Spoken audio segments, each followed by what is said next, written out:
नमस्कार. भगवद्गीता भावार्थ या मालिकेमध्ये आपले स्वागत आहे. आज आपण अध्याय 5 मधील श्लोक 6 ते 10 पाहणार आहोत. श्लोक 6 पाहूया. संन्यासस्तु महाबाहो दुःखमाप्तुमयो गताः योगयुक्तो मुनिर्ब्रह्म न चिरेणाधिगच्छति.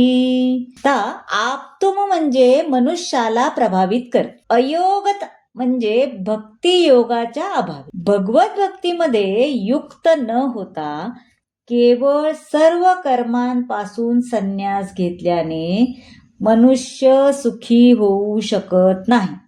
परंतु भक्तीमध्ये युक्त असलेला मुनी व्यक्ती विना विलंब ब्रह्माची प्राप्ती करतो. आता संन्याशांचे 2 प्रकार आहेत. मायावादी संन्यासी हे सांख्य तत्वज्ञानाचे अध्ययन करीत असतात, तर वैष्णव संन्यासी हे वेदांत सूत्रावरील यथार्थ भाष्य असणाऱ्या भागवत तत्वज्ञानाचे अध्ययन करीत असतात. आता वैष्णव संन्यासांना भौतिक कार्याशी मुळीच देणे घेणे नसते आणि तरीही ते आपल्या भक्तीमध्ये विविध प्रकारची कार्य करत असतात. परंतु सांख्य, वेदांत आणि तर्कवादाचे अध्ययन करण्यात मग्न असलेले मायावादी संन्यासी भगवत भक्तीचे आस्वादन करू शकत नाहीत. शुष्क आणि तर्कवाद आणि कृत्रिम रीतीने केलेले निर्विशेषवादी भाष्य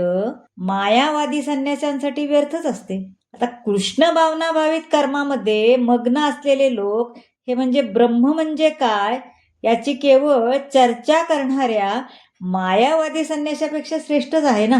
आता श्लोक 7 पाहूया. योगयुक्तो विशुद्धात्मा विजितात्मा जितेंद्रिया सर्वभूतात्मभूतात्मा कुर्वन्नपि न लिप्यते.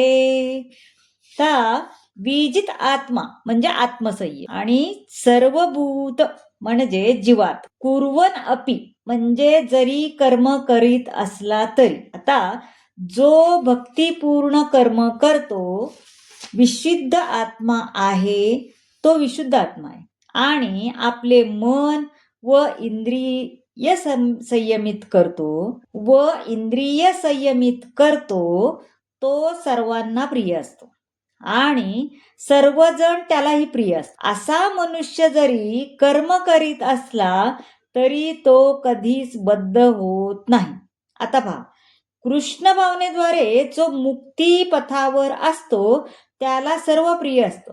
तसेच तोही सर्वांना प्रिय असतो, कारण तो जाणतो की वृक्षाच्या मुळांना पाणी घातले तरी ते सर्व पान फांद्यापर्यंत पोचते है ना, आणि पुरवले पण जाते. तसंच आपण उदराला अन्न पुरवठा केला की संपूर्ण शरीराला ते पोचतं, हो की नाही, आणि शक्ती आपोआपच शरीराला पुरवली जाते. तर कृष्ण भावनायुक्त कर्म करणारा मनुष्य सर्वांचा सेवक असल्याने तो सर्वांनाच प्रिय असतो, कारण त्याच्या भावना विशुद्ध असतात, इंद्रिये संयमित असतात. भगवत सेवेव्यतिरिक्त त्याला इतर काहीही ऐकणे, बोलणे आवडत नाही. अगदी कृष्णांना न अर्पण केलेला पदार्थ, कुठलाही पदार्थ खाणे त्यांना आवडत नाही. प्रत्येक पदार्थाचं त्यांना प्रसाद म्हणूनच खायला आवडतं.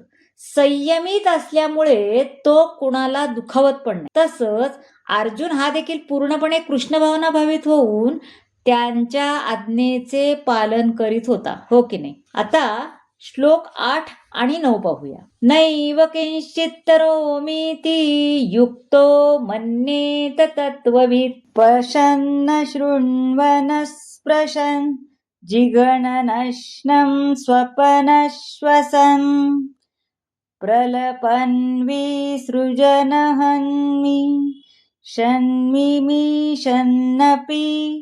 इंद्रियाणींद्रियार्थेषु वर्तन्त इति धारयन्. आता यामध्ये मन्येत म्हणजे मानतो, जिघ्रन म्हणजे वास घेताना, अश्नन म्हणजे खाताना, प्रलपन म्हणजे बोलताना, विसृजन म्हणजे सोडताना. दिव्य भावना युक्त मनुष्य जरी पाहत असला, ऐकत असला, स्पर्श करीत असला, वास घेत असला, खात असला, हालचाल करत असला, झोपत असला आणि श्वसन करीत असला तरी त्याला माहीत असते की आपण काहीच करत नाही. कारण स्वीकार करताना डोळ्याची अगदी उघडझाप आपण करतो, करताना सुद्धा तो नेहमी जाणतो की भौतिक इंद्रिये आपल्याला विजयामध्ये संलग्न आहेत, आपापल्या विजयामध्ये संलग्न आहेत आणि तो स्वतः त्यांच्यापासून अलिप्त आहे आणि आपण भगवंताचे नित्य दास आहोत. आता श्लोक 10 पाहूयात.